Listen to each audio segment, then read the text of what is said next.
नाज़रीन, आज कामरान शाहिद ने अपने प्रोग्राम में बुशरा बीबी की सही दरगत बनाई। इन्होंने कहा कि उसी साल की यास्मीन राशिद जा सकती है, पीटीआई की औरतें बाकी जेलों में जा सकती हैं, तो बुशरा बीबी क्यों घर में कैद है?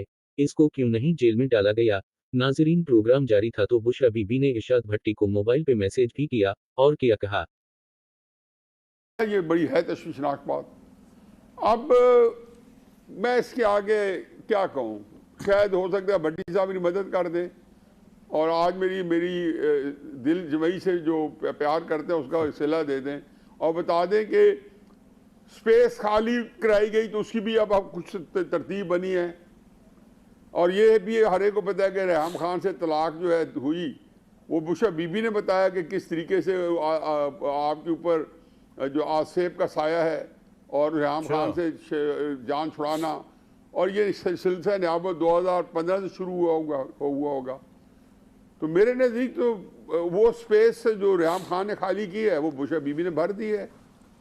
मैं तो एक पूरे हमेशा से यकसू था। ये हफीजुल्लाह साहब, ये हो सकता है कि इमरान खान साहब ने कोई डील कर ली हो कि उनकी बीवी को अच्छे तरीके से रखा जाए, क्योंकि अपनी बीवी के हवाले से तो बहुत जज्बाती है ना, वो इंसाफ वगैरह तो छोड़े ना, वो तो गया इधर उधर, वो तो होता ही नहीं। मुझे बताए ना, अभी आप बताए ना कि यास्मीन राशिद साहबा कैंसर पेशेंट है या नहीं है, 80 साल की है या नहीं है। जी जी। परवेज इलाही साहब बेचारे 80 साल के हैं और बीमार नहीं है, हार्ट पेशेंट नहीं है, और वो मुल्जिम है, वो सजा याफ्ता नहीं है। कोई एक मिसाल तो मुझे स्मुगलर में बता दें कि जिसको 300 कनाल के घर के अंदर जिसको आप फरमा रहे हैं कि जी उसके लिए हमारे इतने खर्चे होंगे, जी बिल्कुल, वहां रखा जाए।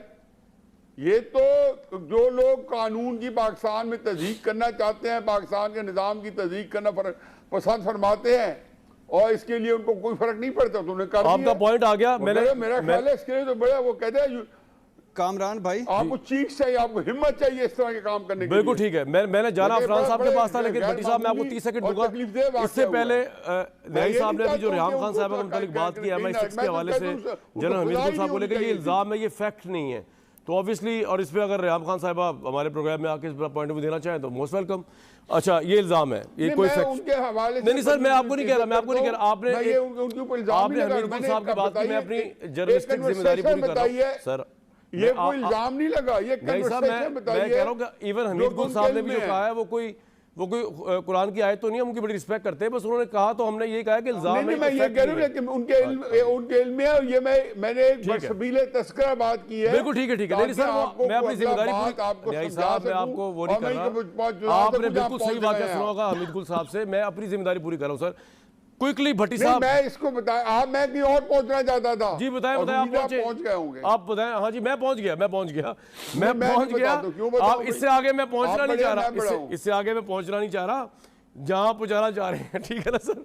तो अब आपकी सोहबत में 16-17 साल तो मुझे हो गए, आपकी और शाबी साहब की सोहबत में अगर मैं अभी भी ना पहुंचूं तो मुझे एंकरिंग छोड़ देनी चाहिए साहब।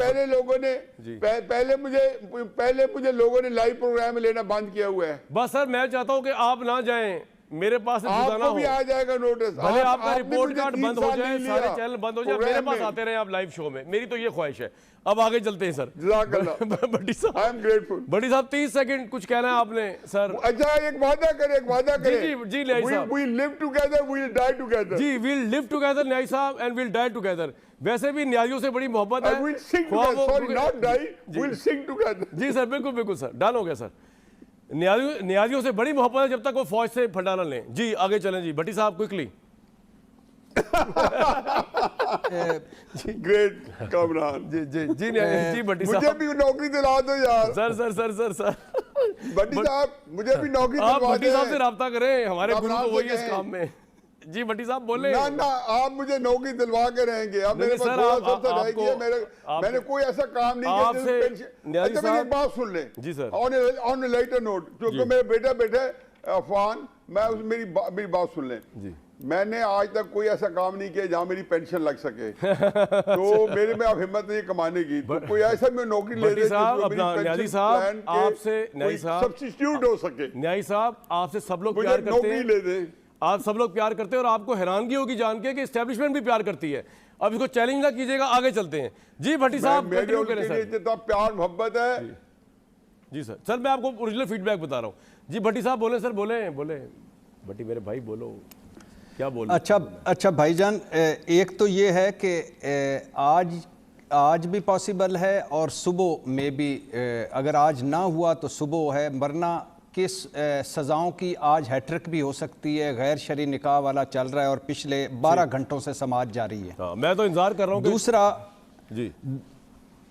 दूसरा भाईजान, बुशरा बीबी की वकील और जिस साफ़ी के साथ बात हुई है, दोनों का एक आया है कि बुशरा बीबी ने कहा है कि आप बताएं कि मैं जेल सुप्रीडेंट के साथ और जेल हुकाम के साथ 10 घंटे मैं बहस करती रही और वो मुझे एक ही कह रहे थे कि आपको सिमली डैम ले जाना है, वहाँ रेस्ट हाउस में रखना है। मैंने कहा मैंने जेल में ही रहना है, और लेकिन फिर मुझे ज़बरदस्ती ले गए और मैं बुज़दिल नहीं हूँ, मैं जेल में रहना चाहती हूँ और मुझे अडयाला जेल वापस भिजवाया जाए। ये बुशरा बीबी ने आपको पैगाम भिजवाया अभी दौरान प्रोग्राम, आप ये कह रहे हैं, उनका पॉइंट ऑफ व्यू है ये।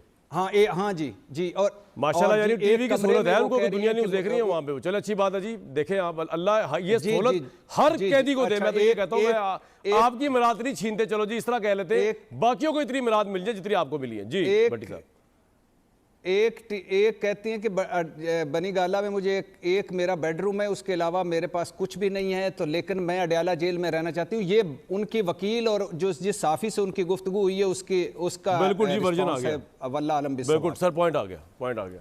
अच्छा अफरान मेरे भाई, बड़ी देर की मैंने आते आते, लेकिन मुझे आप लोगों की स्ट्रेटजी समझ नहीं आई कि मरियम नवाज साहिबा एक तरफ तो कह रही है कि जी हम तो खुशियाँ नहीं मनाएंगे, हम तो मिठाइयाँ नहीं बांटेंगे कि मुखालिफ की बीवी, मुखालिफ की औरत, मुखालिफ जेल में चला जाए।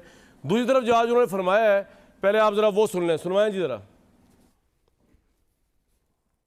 जिसने लोगों को चोर चोर कहा, आज वो भी चोर निकला, उसका खानदान भी चोर निकला। जिस दिन मुझे अडयाला लेकर गए, मुझे भी ऑफर हुई थी कि आप अडयाला की बजाय सहाला रेस्ट हाउस शिफ्ट हो जाएं। मैंने कहा नहीं, मैं अगर जेल जाऊंगी तो नवाज शरीफ के साथ जाऊंगी, मैं किसी रेस्ट हाउस में नहीं जाऊंगी। अगर घेराव जलाओ आपके लंदन में बैठे हुए बच्चों का मुकद्दर नहीं, तो फिर खैबर पख्तूनख्वा के नौजवानों का ये मुकद्दर कैसे हो सकता है? आपके वरगलाने की वजह से आपकी जो खवातीन कारकुन हैं, वो 9 मई पर रियासत पे हमला करने पर आज अगर सलाखों के पीछे हैं, तो एक खातून जिसने चोरी की है वो आज बनी गाला के महल में कैद क्यों है? वो भी सलाखों के पीछे क्यों नहीं है बाकी खवातीन की तरह?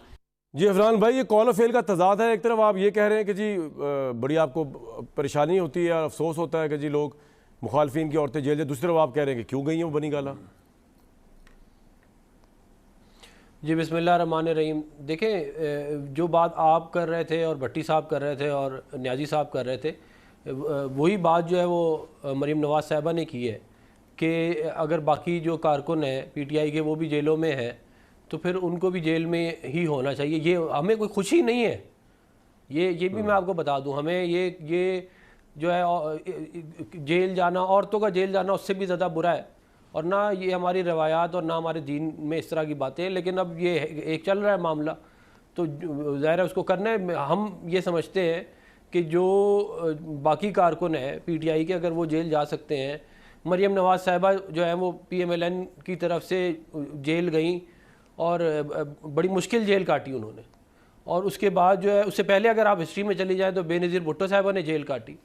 तो जेलें तो हमारी जो है ख़वातीन काटती, हालांकि अच्छी बात नहीं है, ये एक हमारी तारीख का ऐसा नहीं, मेरी बात सुनो सर, जिसने अगर जुर्म किया ना, एक मिनट अफरान भाई, बात ये है कि वो अगर मेरे घर की खवातीन है, आपके घर की खवातीन है, आपकी पार्टी की खवातीन है, इमरान खान के घर की खवातीन है, या उनकी पार्टी की खवातीन है, ये क्या बात हुई? क्यों नहीं भाई? आनंद सल्लम ने तो कहा था कि मेरी बेटी अगर कोई चोरी करे, नाउजुबिल्लाह, मेरे मुंह में खाक जो मैं बता रहा हूँ, लेकिन क्योंकि आनंद सल्लम की हदीस है तो मैं बता रहा हूँ आपको, तो उनके लिए भी वही सज़ा है, हाथ काटने की। ये आप बात ना कहा करें।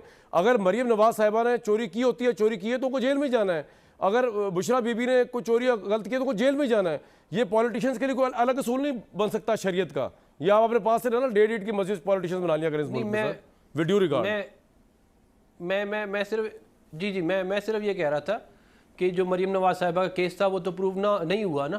ठीक है, मैं तो असूल की बात कर रहा हूँ। असूल है ना बनाए कि औरतें नहीं जा सकती जेल में। खवातीन नहीं, मैं ये नहीं कह रहा कि औरतें नहीं जा सकती, औरतें जाती हैं, लेकिन मैं ये कह रहा हूँ कि आप ये हिस्ट्री भी तो देखें ना कि ये इस तरह के केस से मरीम नवाज साहिबा के ऊपर के वो नहीं, ठीक है, वो तो आपका एक यार वो मामला हो गया, लेकिन उन्हें जेल तो जाना पड़ा। बड़े पॉइंट ऑफ व्यू बात कर रहा हूँ। अच्छा, अब अफनान में बात ये है, अब आपको पेशगी मुबारक को अब देखें, अब तो बुशरा खान साहिबा भी चली गई, अब तो उनकी पार्टी चलाने वाला कोई नहीं रहा, पीछे अगर वो रूहानी ताकत थी वो भी बनी गाला चली गई, इमरान, अब तो मतलब मैदान साफ है।